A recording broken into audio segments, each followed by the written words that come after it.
Welcome to Innovating Music, a podcast from the UCLA Herb Alpert School of Music and the UCLA Center for Music Innovation. I'm your host, Dr. Gigi Johnson.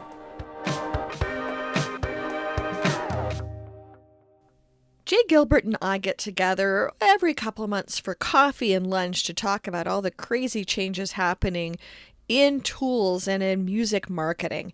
I'm glad to bring some of that conversation to our podcast, where Jay shares conversations about how you can take complex technologies through innovation and make them simple, and how you can help artists grow their audience. You may know of Jay from his podcast.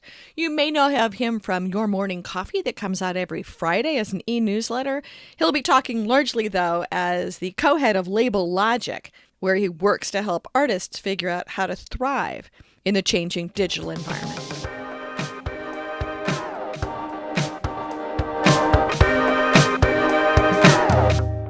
And we were commenting that I have not been totally vigilant in reading Your Morning Coffee newsletter.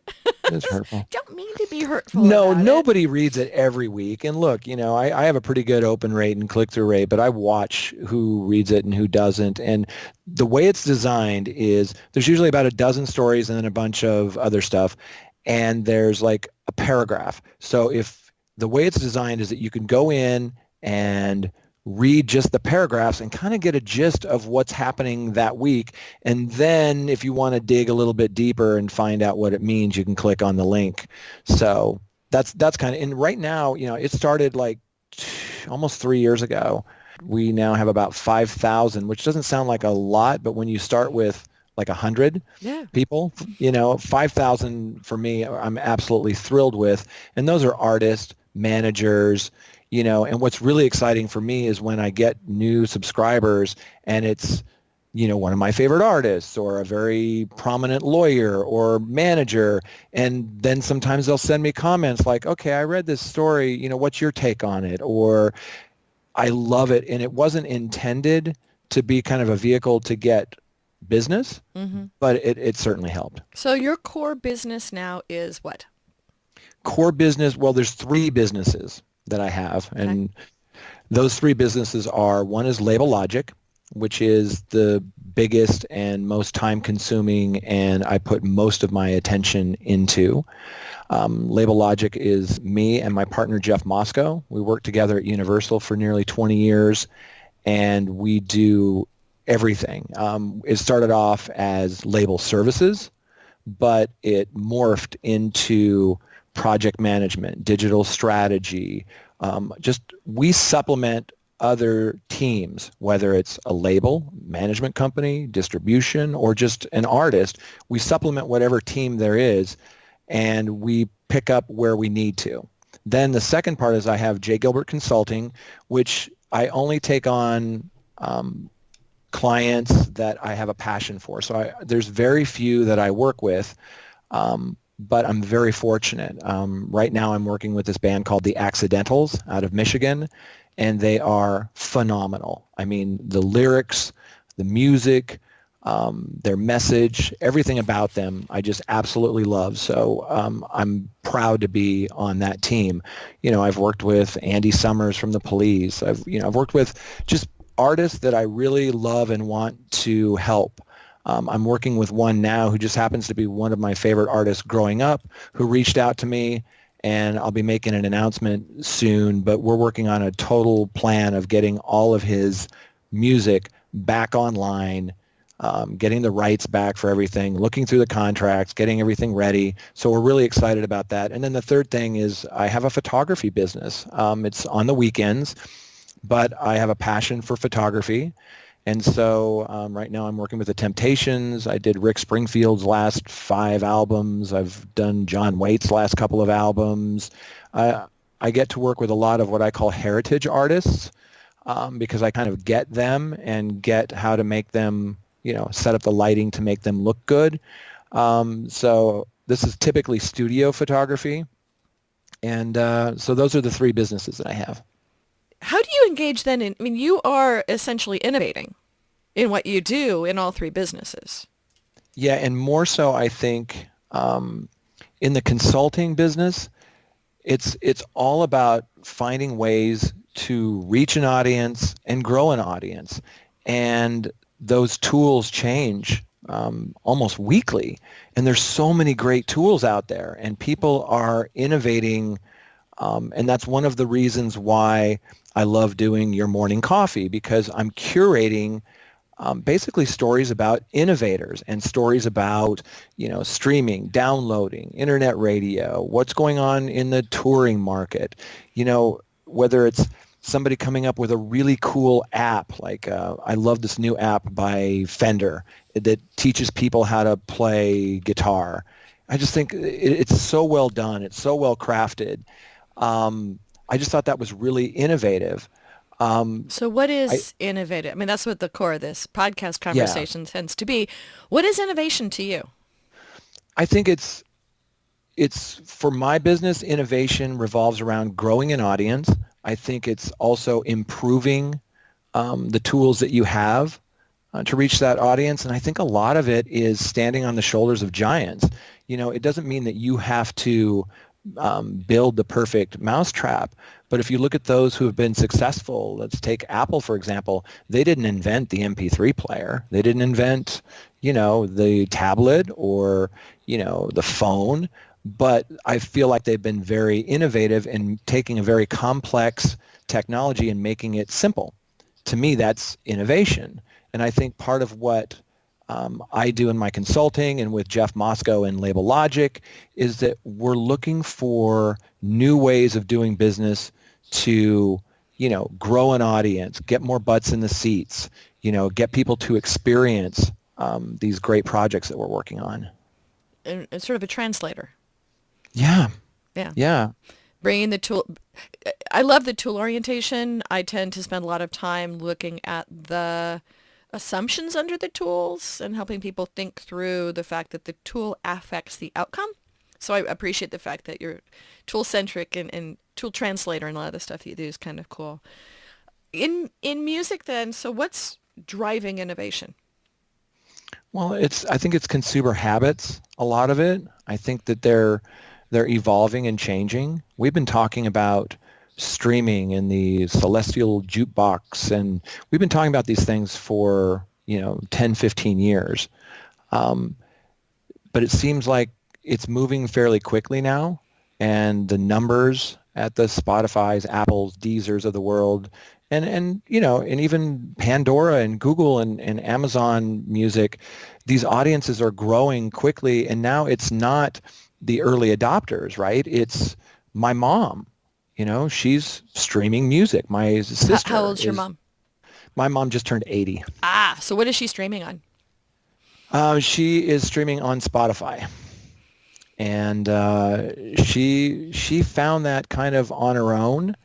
I have a music business podcast that you've been a guest on, and she watches every episode and will make comments and send me back notes. And in the beginning, it was like, honey, I don't know what you're talking about, but this is interesting. And now she'll send me a note where she's like, well, why would anybody pay that when they can get this here? And it's super interesting.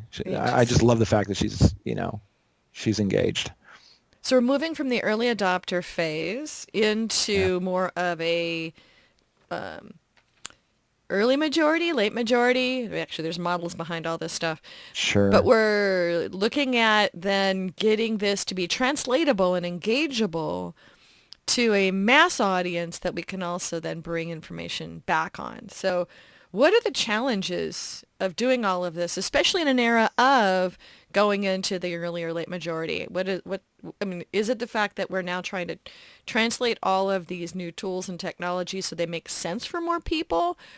Is it that you're helping translate some of that for artists themselves? Absolutely. I think it's all of the above, but I also think that my big challenge is kind of consumer attention or consumer engagement. There's so many distractions. And we were talking about tools. There's so many great tools that you can use to reach an audience. How do you rise above the clutter? How do you reach the audience you're trying to reach? Well, because of the innovations from some of these companies that we work with, we can now reach the consumer that we want to reach. You can, find the attributes of your audience and go find another audience that shares those attributes fairly easily, in socials, which is super great. I'm going to pause you right there. Sure, go right ahead. Explain, please. So Okay. talking about finding the attributes and finding a lookalike audience, what does that mean? Yeah. Well, in a simple explanation, I think that when you have an audience, and let's say we'll use Facebook as an example, you can see through your Facebook insights, you can learn a lot about who your audience is. And I encourage everybody to look into their insights because there's so much to learn there, and there's always a surprise. Now, that's if somebody has a page, not if they have a personal account? That's right. Okay. So someone's created a page and they're an artist, and it's hopefully separate so they're not sharing every little piece of what they're doing for lunch, but maybe. And so that they have then, based on, I think they have to have a minimum number of followers to be able to get insights, but it's something like 30. I'm not remembering what the numbers are now. Yeah, I've started pages for artists with very few followers and still had the insight. So I'm not sure what that minimum is, but you're absolutely right. So you create this artist page, for example. Now you can go into your insights and you can get a glimpse into who's following you, where do they live, what is their gender, what is their age. There's certain things that you can kind of get from that. And if you do what they call a boosted post or a geo-targeted post. That's just basically when you're doing a post and you put a little bit of money behind it, you can reach a broader audience because, as you know, with Facebook, you're only going to hit a small percentage of your fans. Only a small percentage is going to see it unless you boost your post, put a little bit of money behind it. What kind of small percentage? Well, I don't know the exact amount. I've heard things as low as like single digits. Mm-hmm. A lot of people that I talk to say it's, around 10, 12%. I've never seen like an official announcement about what that number is, but it's low. I would think that it's probably in the high single digits. And, when you boost a post, you're paying to reach a larger audience. You know what that audience is. You can target it to, a geographic location. You can target it to a gender or fans of like competitive artists. There's all sorts of things. You can even do it. I want to hit everybody that goes to, this church in this market, or, there's so many ways that you can do that. But you have all this information in insights. And to get back to what we were talking about of like the lookalike audience, mm-hmm. Once you kind of determine what your audience is, there's certain attributes. They may lean towards male. They may be a certain age group. They might be in a certain geographic location, whatever it is. But they also might like certain artists too. So the goal here is to find an audience that has the same attributes as your audience, but isn't following you, and then target them, because you want to target people. If you're a jazz saxophonist, you want to target people that love that, not somebody who's into hip hop. So you're spending your money wisely. And those are kind of the tools that, we're touching on. Like I love Bands in Town because I can target fans of other artists. So for example, if I've got an artist who's got 5 other artists on his album, I can directly reach out to the fans of those artists. Bands in Town is really great because, yes, it's a free app, and it'll look into your music library and go, oh, well, Gigi loves, Neil Finn. So when he comes to town, it sends you an email, and that's great. But it's really interesting for a marketer because you can go in there and directly target and send emails with your new release, your tour, to fans of like artists. And there are other people that do that. Amazon's, the kings of marketing. But when you do an email with Amazon, they're not telling you if it goes to 4 people or 40 million people, and they certainly aren't giving you, at least last time I checked, they're not giving you open rate, click-through rate, any kind of, intelligence behind it. So you're able to use tools now to be able to work with individual artists and managers to be able to find not just lookalike audiences, but find where their competitors are doing work and where they should be. Right. So able to help Right. them map out their actions better. Yeah, exactly. And I think it's really smart to look at what your competition's doing. I'm constantly looking at what artists are doing on socials and what they're doing on their website and on YouTube and seeing interesting things. I've been working with this company that I think is very innovative in the social front. They're called Official Community. And I love the way that the team at Official Community is attacking socials. They have ideas that are form fit to your artists. They're trying new things. And the bottom line with socials, you can't just say that, oh, Gigi, you should post on Monday, Wednesday, and Friday at 2 p.m. And it's different for every genre. It's different for different time zones and seasonality. And it's just not that simple. You have to, this sounds overly simplistic, but you have to do things, test things, see what reacts, you get engagements, and do more of that and do less of what's not working. And, and engagements, just so everyone knows what an engagement is, that's, a like. It's a forward, it's a comment, it's a video view. That's what an engagement is. And that's versus what you want. Versus just a fan or a follower, which anybody could click and never come back to ever again. Right. That's so passive, and I wouldn't say it's meaningless. It's an interesting metric, but I don't put a lot of stock into just likes. To me, it's all about, is it resonating? Are they engaging with it? And are you having a relationship and a communication with your socials, or are you just barking out, buy my album, go see my tour, follow me? Nobody wants to just be sold to. It works better when there's a relationship, I think. And the fact that you're listening as well, so you can see who you should be talking to and where they're having the conversations as well. So I'm going to be a bit cynical for a second, which is so why isn't everybody doing this, and why would they need somebody to come in and work with them? There's so many tools out there. Isn't this just easy enough now with an easy button so that people can just do this themselves? That's a great question. Yes, absolutely they can, and they should educate themselves and know these tools. But here's, the bottom line is there's only so many hours in a day. And if you're a musician, a writer, whatever you are, if you're a creative person, you need to create. And I think you should know these tools, and I think you should use these tools. But at a certain point in your career, you don't want to be spending all of your time on socials and using these tools and looking at the analytics. You want to surround yourself with people. And I know that sounds self-serving, but you do want to surround yourself with people that do that for you, and, trust them to come to you and have those conversations so you can focus on creating art. Okay. What are the challenges of innovating in music? That's a good question. It's really a journey, not a destination, to coin a phrase.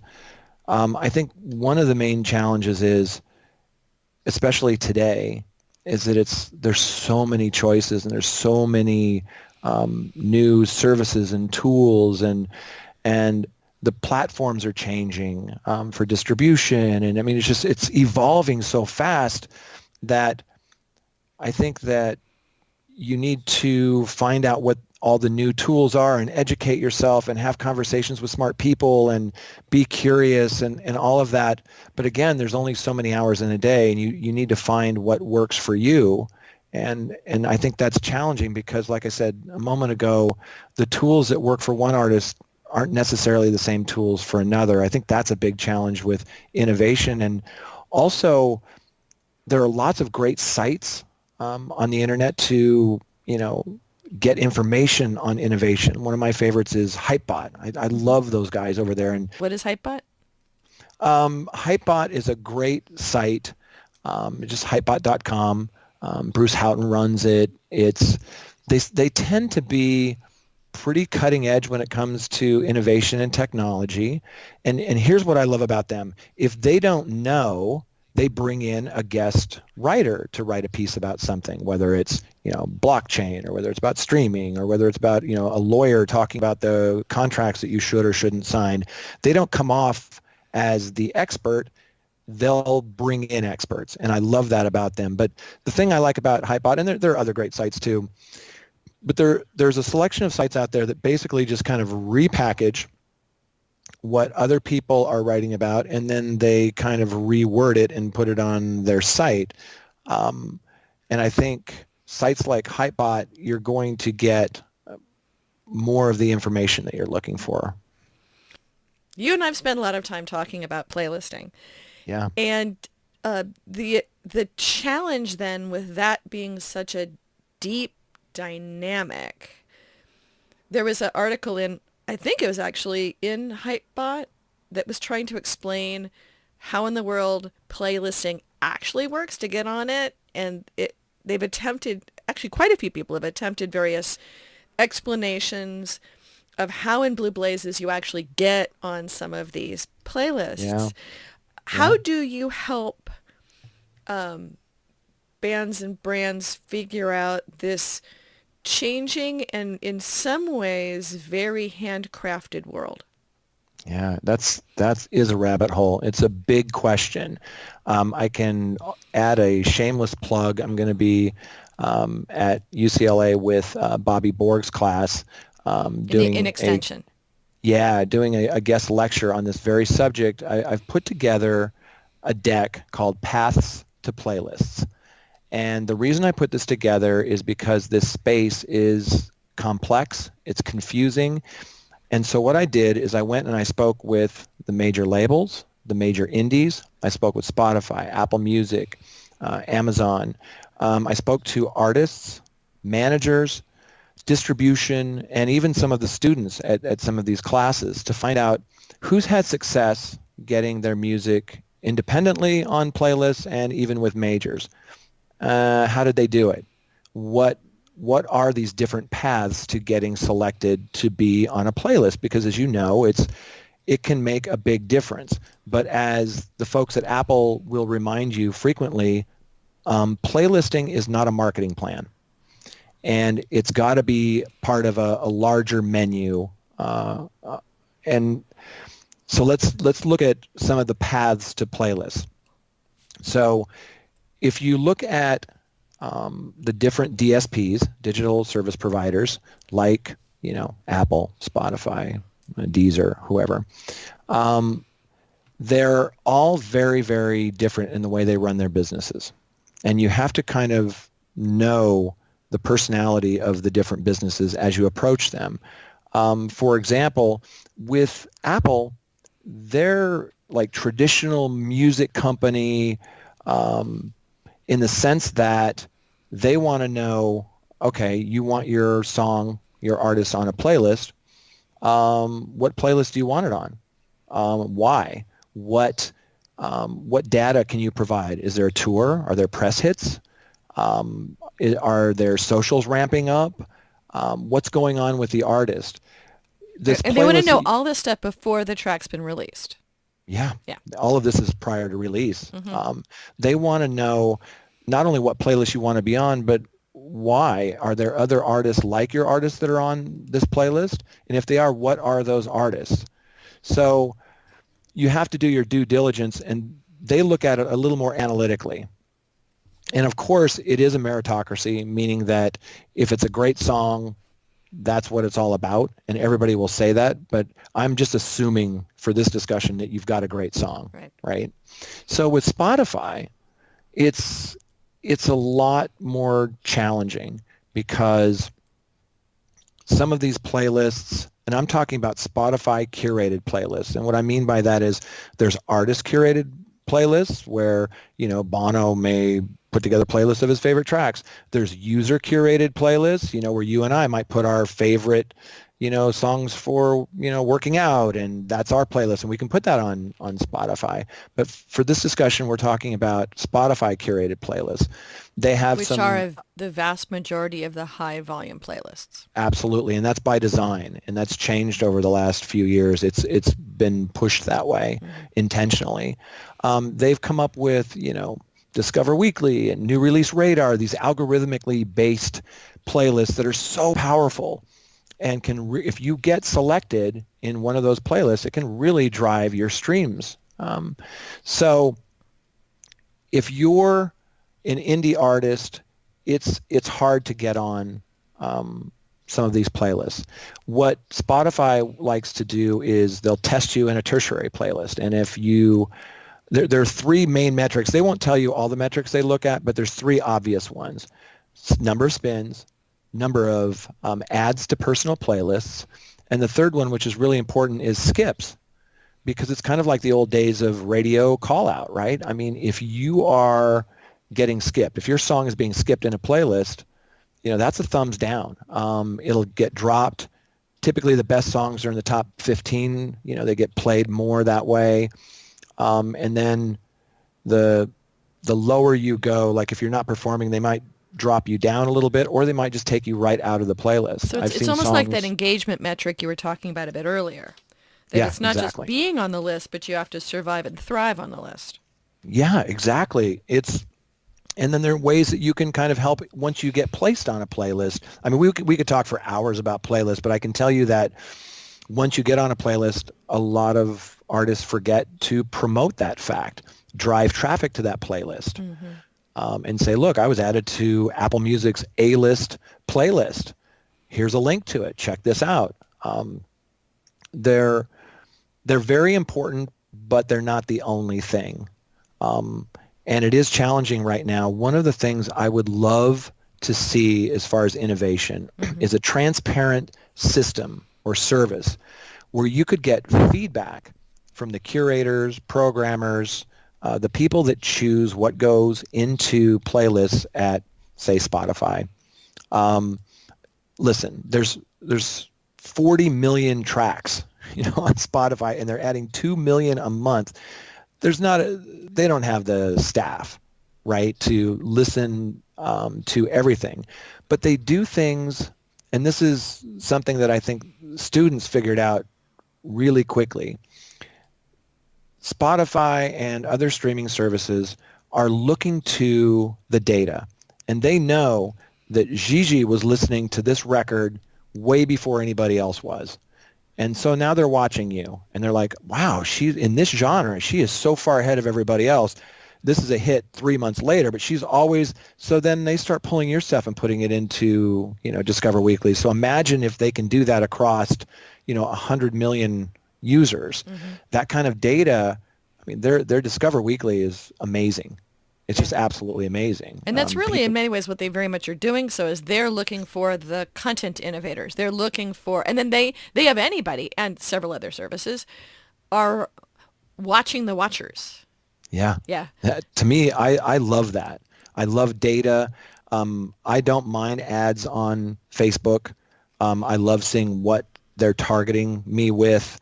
I love these kind of retargeted ads. I like to kind of add What's a meaning retargeted ad? Well, I like these ads, for example, when you're on Spotify, or not Spotify, I'm sorry, when you're on Amazon, and let's say I'm looking at a lens, right? Then I'll go to ESPN.com and an ad for that lens pops up, which I absolutely love that. I know it creeps some people out, but I would rather have ads targeting me for things that I'm actually interested in, and I'm really fascinated at how they decide, because there's something that they do that drives me crazy, and that is when I've already purchased something that I'm not going to necessarily need anytime soon, they're pumping ads at me. Like I recently bought a car, and I'm getting these ads for cars, and I don't need a car. I just got a car. Thanks, but no, I am not going to get a second car. But but maybe you could, send me an ad for some cool, wheels or something. I don't know. But no, but in many ways, that's actually almost a totally separate conversation on how to be cleaning up the retargeting. But the emotional side of this, that's what I find interesting, is that you're not only tracking then the innovators as to who's actually been able to identify and be the pivot point for identifying the next great song. You're also able to know where they are, what they're doing, their adjacency to other activities, the fact, did they buy a car? And that now is part of the flow, so that you're able to then take their emotional state and mental state in many ways with their music. And in many ways, that's Yes. what Spotify for Brands is marketing.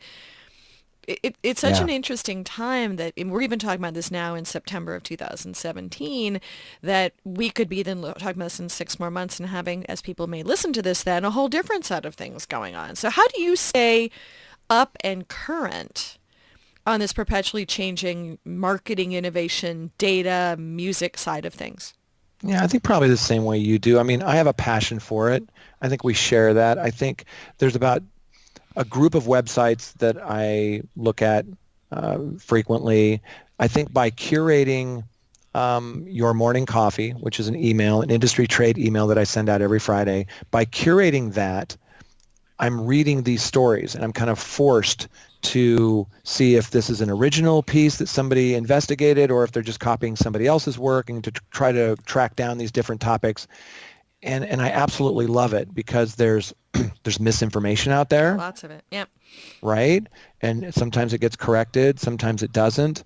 But that's how I stay on top of it, and by talking to people like you, people who are curious, and anybody who thinks they know this area. I mean, I don't know how you could, because it changes so fast and it's so dynamic. The players are changing, the companies are changing, and the innovation, I feel, is just staggering now. There's just so many different things that are happening. I'm so excited to see where some of these things lead. But yeah, that's how I do. Just basically looking at a select group of websites and talking to smart people. So what has been your biggest surprise in working with innovations in music? I think the data and the insights has been my biggest surprise, that it's so easy to get now.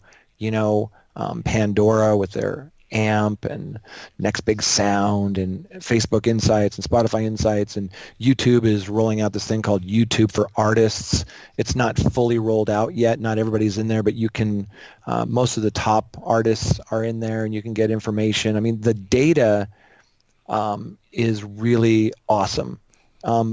It takes time, and not a lot of artists are willing to kind of go into their insights and see what it means. But if you look at like Spotify for Artists, Spotify Insights are so simple and so clean. It's like, your music is hitting this demographic, this geographical location, and here are people that are listening to your music. They're also listening to these artists.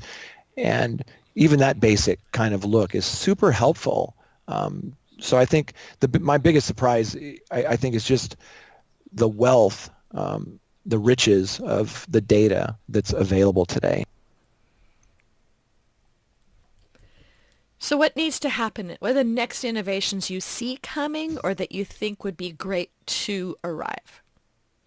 Well, gosh, I see it. There's new stuff every day. You and I had, mentioned, blockchain Before offline. we got a call, yeah. Yeah, and I'm very excited about the possibilities there. I learned about a new company this week called Amuse, A-M-U-S-E, Amuse, mobile distribution.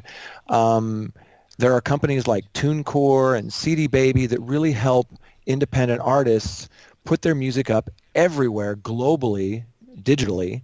And I love that you could record an album in your bedroom this morning and get it up globally on all these digital service providers. I think that's so awesome. Well, Amuse, I read about it because will.i.am from Black Eyed Peas is an investor, and it's free. So here's the catch. Amuse is kind of like a TuneCore or CD Baby in the sense that, yes, they will get your music digitally up into all of the DSPs globally, but they do it for free. Completely for free. Here's the catch. They're also operating as a label/distribution company. So if they like what you've uploaded and they see that it's starting to react, they can offer you a deal. And their deal is a 50-50 split. that may be great for some artists, may not be great for other artists. But to me, that's innovative, whether you agree with the financials or not. Yeah. It's a different twist. And it's like we talked about with Apple. They didn't invent those things, but they still innovated.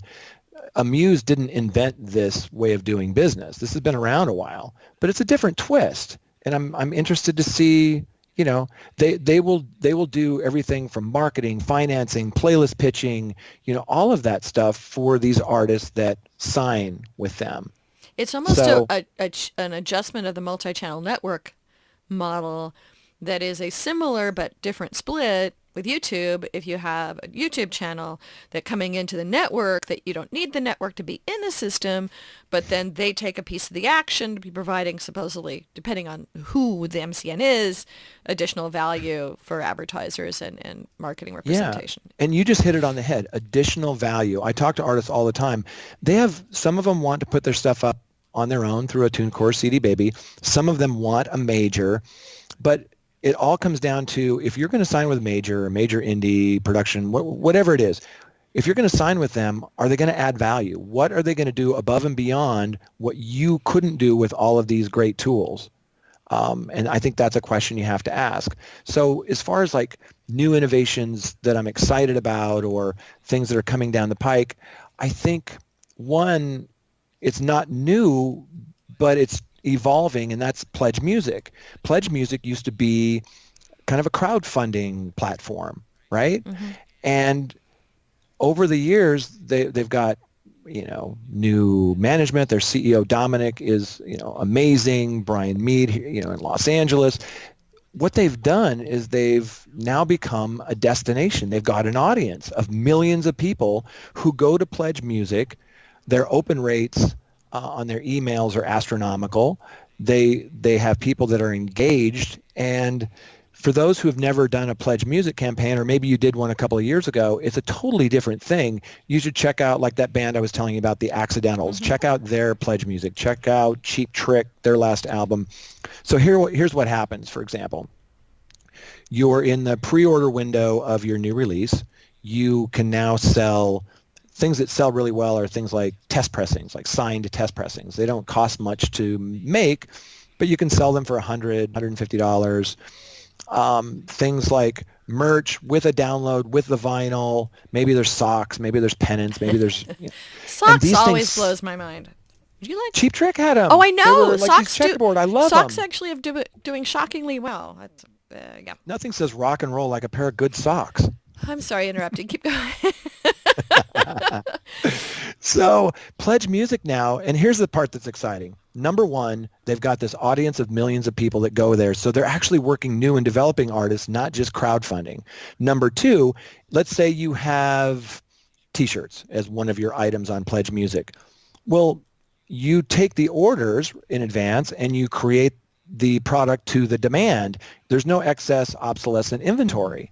And that's a big it's plus. pre-funded essentially too, so you're not having to stick the funding out. Exactly. Yeah, and then the third thing, which I think is actually the most sexy, is, man, they give you this dashboard where you can go in and see what's happening, who's buying what products, right? Which ones are responding, which ones aren't, and you can move your product assortment around based on that. You get all sorts of great data on who the consumer is. You capture their email, capture demographic, location, I mean, what device they were on, all this great stuff. So Pledge Music... It's kind of the holy grail for people who've been really... I mean, the thing that we've been missing, or people have been pitching and trying for a while, is to have CRM as the acronym, but a customer relationship management system, so that it's not sitting in all these splinter nets that I can't get back to. That this is trying to provide that, a piece of that puzzle, which a lot of people, that to me, that's been the holy grail for a while for people, is how to actually get down to the individual level other than stalking somebody in SoundCloud Pro, which... Well, there's that. And then the second part, I think, of Pledge is that then the record comes out and you can do a full-on marketing campaign, you know, on your own or with a label. You know, Warner Music Group is putting a lot of their great box sets in the pre-order window through Pledge Music. You can put high-end things. People are typically, their consumers are adults with credit cards, and they don't mind paying for, say, an autographed lithograph, or one of the things the Accidentals had, which I thought was awesome, is this little book with all the lyrics and chords written out so you can play their songs. And it's handwritten. It was so cool. Oh, neat. A lot of these bands will have like signed drum heads that you can, put up. A lot of them will even sell road used gear, like anvil cases and guitars and things like that. The revenue that you can make can actually help you fund a marketing campaign for the broader market when you put it out. So enough about Pledge. I think they're innovative. I think they're doing some things that are different than what they've done in the past, and it's super exciting to me. A couple of other things that I think are innovative, like on the streaming side, we mentioned before that I absolutely love Spotify's Discover Weekly and New Release Radar, algorithmically based playlists. If you haven't played with them, they're really good. And then on the Apple Music side, they're doing on the opposite end of the spectrum. Yes, they do algorithmically based playlists, but they do some hand curated playlists, which are just ridiculous. They're so good. They're like, one is called, Intro to, and then insert your favorite band. One's called Deep Cuts. These kinds of playlists they're not somebody's favorite tracks. When I was talking to a friend of mine that works at Apple, he said that it's based on, well, is this a fan favorite? Is this being played in their set? Was it ever on a soundtrack? Is it reacting? Is it one that the band, happens to be close to for a certain reason? There are all sorts of reasons why. It's just not somebody's favorite list of songs. So I think in the playlist side, there's a lot of innovation going on there. In the early days, it was just somebody putting together their favorite John Coltrane songs. Now there's either science behind it or at least some thought. Great. Any last thoughts? This has been a charming conversation. We've covered a bit of the waterfront here. We could talk for hours. Well, first of all, I always enjoy our time together. I learn something every time you and I talk, and I hope we can continue to have our coffee talk, and I hope that you'll read your morning coffee on a more regular every other week. I'm sorry. No, I mean, part of me is trying to winnow down to the great things to be accessing, because there are so many folks who are replicating and repopulating other people's thoughts. Sure. So I'm glad to keep your morning coffee in my digital vocabulary. So appreciate it. And also glad to share it with my students. We're continuing to have our Internet Marketing and Branding for Musicians class, and we're starting a new next generation music marketing lab, which I need to talk with you offline about, at UCLA, to work with artists and with technology companies on doing pilots of sort of next gen tech. So I always appreciate our conversations because it feeds what I do. So